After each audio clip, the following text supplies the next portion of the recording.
하나님 말씀 사도행전 9장 26절에서 30절 말씀입니다. 사울이 예루살렘에 가서 제자들을 사귀고자 하나 다 두려워하여 그가 제자됨을 믿지 아니하니 바나바가 데리고 사도들에게 가서 그가 길에서 어떻게 주를 보았는지와 주께서 그에게 말씀하신 일과 다메섹에서 그가 어떻게 예수의 이름으로 담대히 말하는지를 전하니라. 사울이 제자들과 함께 있어 예루살렘에 출입하며 또 주 예수의 이름으로 담대히 말하고 헬라파 유대인들과 함께 말하며 변론하니 그 사람들이 죽이려고 힘쓰거늘. 함께 있습니다. 형제들이 알고 가이사랴로 내고 내려가서 다소로 보내니라. 아멘. 극적으로 다메섹으로 가는 길에서 예수님을 만나고 또 수많은 복음의 역동들을 경험했던 사울은 이제 예루살렘으로 가서 교회의 정식적인 일원이 되려고 했습니다. 26절에 사귀고자 하나라는 표현이 있는데 이 단어가 시제가 미완료 시제로 쓰였어요. 이게 무슨 말이냐면 사울의 예루살렘 교회 성도들과의 교제하고자 했던 그 마음이 이 노력이 일시적인 게 아니라 한동안 지속적이었다는 사실을 말해줍니다. 한 번에 가서 예루살렘 교회 일원으로 받아들여지지 못했다는 걸 우리는 여기서 보게 되는 거죠. 그의 노력이 아무런 결실을 맺지 못한 채 그는 양쪽 모두에게서 환영받지 못하는 사람이 되었습니다. 여기서 말하는 양쪽 모두는 뭐냐면은 복음을 받아들이지 않았던 예수와 또 초대교회의 배타적이었고 폭력적이었던 유대인들의 무리가 한쪽이 있고요. 또 예루살렘 교회로 대표되는 또 크리스천들, 이 양쪽 무리 모두에게 환영받지 못하는 사람이 된 것이죠. 스테반 때와 비교했을 때 복음에 적대적이었던 유대인들의 반응은 훨씬 더 신속하고도 폭력적이었습니다. 그들은 자신들의 지도자로 충실하게 따랐던 이의 변절에 더 빨리 그리고 더 크게 분노했던 것이죠. 그리고 사울이 이제 교제하기 원하는 예수님의 제자들은 사울의 박해를 아직도 잊지 않았습니다. 여전히 의심의 눈초리로 그를 바라보고 있었죠. 사울이라는 사람이 또 언제 자기 속내를 드러낼지 모른다. 그런 생각을 했던 것 같습니다. 그때 하나님은 바나바를 사울에게 보내십니다. 사도들과 예루살렘의 다른 신자들 사이에서 바나바의 위상은 매우 높았기 때문에 그가 그들에게 사울은 이제 예수님의 진정한 제자가 되었다고 보증했을 때 마침내 그들은 안심하기 시작했죠. 사울이 막 애쓰고 힘써도 안 되던 일들을 하나님은 바나바를 통해서 너무나도 쉽게 이뤄내시는 것을 보게 됩니다. 우리가 언제 조급해지죠? 하나님이 나보다 크시고 전능하시다는 이 진리를 망각할 때 우리는 조급해집니다. 지금 이 순간 나에게 필요한 것을 내가 가장 잘 안다는 교만이 우리로 하여금 하나님의 때와 방법을 기다리지 못하게 할 때가 참 많이 있는 것이죠. 하나님은 순간순간 사울에게 가장 필요한 사람들을 보내주셨습니다. 아나니아가 그랬고 오늘 본문의 바나바가 그랬죠. 그가 막 애쓰고 힘써서 지금 여기까지 온 게 아니라 하나님께서 때에 맞게 필요한 동역자들을 붙여주시고 그것을 통해서 사울이 예루살렘 교회에 다시 일원으로 합류할 수 있게 되었던 것이죠. 하나님은 우리에게 지금 가장 필요한 것이 무엇인지를 누구보다 잘 알고 계십니다. 그리고 그분은 우리에게는 불가능한 일도 너무도 쉽게 해결해 주실 수 있는 분이시죠. 그렇기 때문에 우리가 그분의 방법, 그분의 인도하심 앞에 온전히 순종해야 될 줄로 믿습니다. 내가 막 애쓰고 힘썼지만 안 되던 일들이 하나님의 일하심 한 번에 해결되는 일들을 우리는 참 많이 경험하게 됩니다. 내가 뭐 때문에 이렇게 막 아둥바둥 열심히 했나 싶을 정도로 그런 노력들이 다 아무런 의미가 없냐? 그렇지 않죠. 우리가 끝까지 기도하며 하나님께 매달리고 하나님의 일하심을 기다리며 간구할 때 내가 생각지도 못했던 방법과 길로 또 전혀 알지 못했던 동역자들을 붙여주시는 방법으로 하나님은 자신의 뜻을 이루시는 줄로 믿습니다. 자, 이렇게 예루살렘 교회 일원이 된 사울은 예루살렘에서도 엄청난 파급력을 보입니다. 28절, 29절 보시면은 불가능을 가능하게 하시는 하나님의 인도하심으로 바울은 예루살렘에서도 제자들과 교제하면서 복음을 전하게 되는데요. 그러자 다메섹에서와 같은 일이 예루살렘에서도 동일하게 벌어집니다. 예루살렘에서 율법에 정통했던 사울과 이 변론에서 이길 수 있는 사람은 아무도 없었어요. 전혀 어울리지 않을 것 같았던 구약과 예수 그리스도를 그는 누구보다도 설득력 있게 연결할 수 있는 사람이었습니다.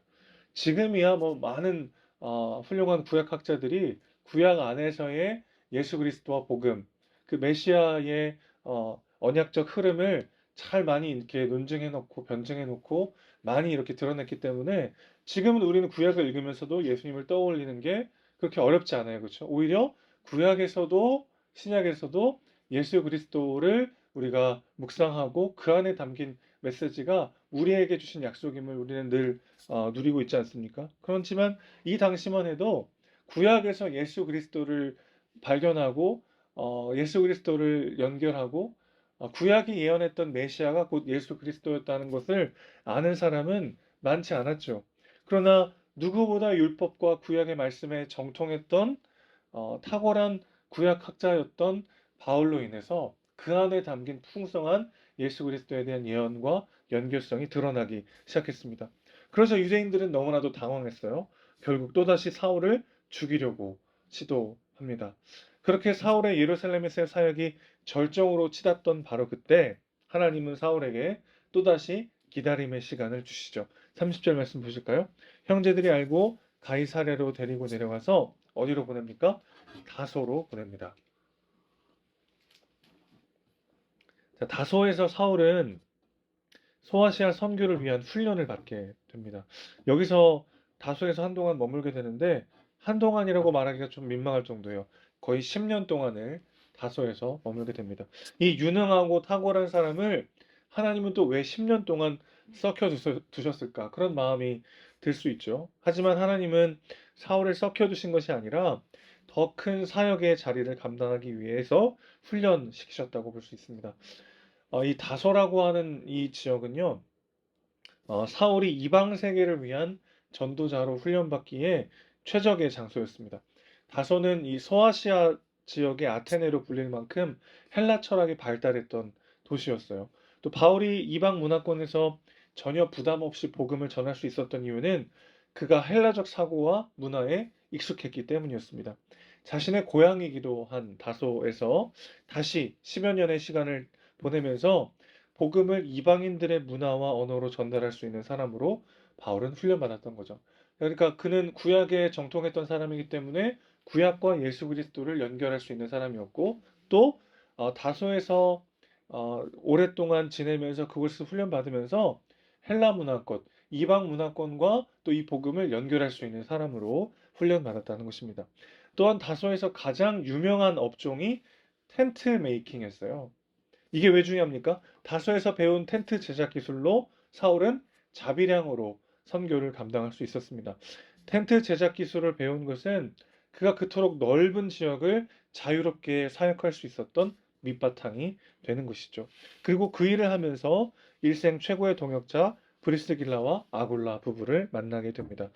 바울의 바울됨은 이런 귀한 동역자들을 만났기 때문이라고 할 수 있겠는데 바울은 참 그래서 행복한 사람이죠. 바클레이라고 하는 유명한 신학자는 이 브리스길라와 아굴라 부부에 대해서 이렇게 말했습니다. 신약 성경에 나오는 가장 매력적인 한 쌍이다. 이렇게 표현을 했어요. 그들은 사울을 위해서 목까지 내놓을 정도로 신실하게 사울과 동역했던 동역자들입니다. 우리는 서아시아 선교를 위해서 글을 사용하시려는 이 하나님의 큰 그림을 본문에서도 발견하게 되는 것이죠. 사울의 일생 전체가 하나님의 계획 안에 있습니다.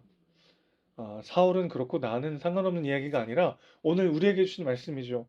사울은 사도행전 11장에 다시 등장하기까지 약 10여 년을 다수에서 지내게 되는데 사울에게 필요했던 것은 잊혀진 존재가 되는 것이었습니다.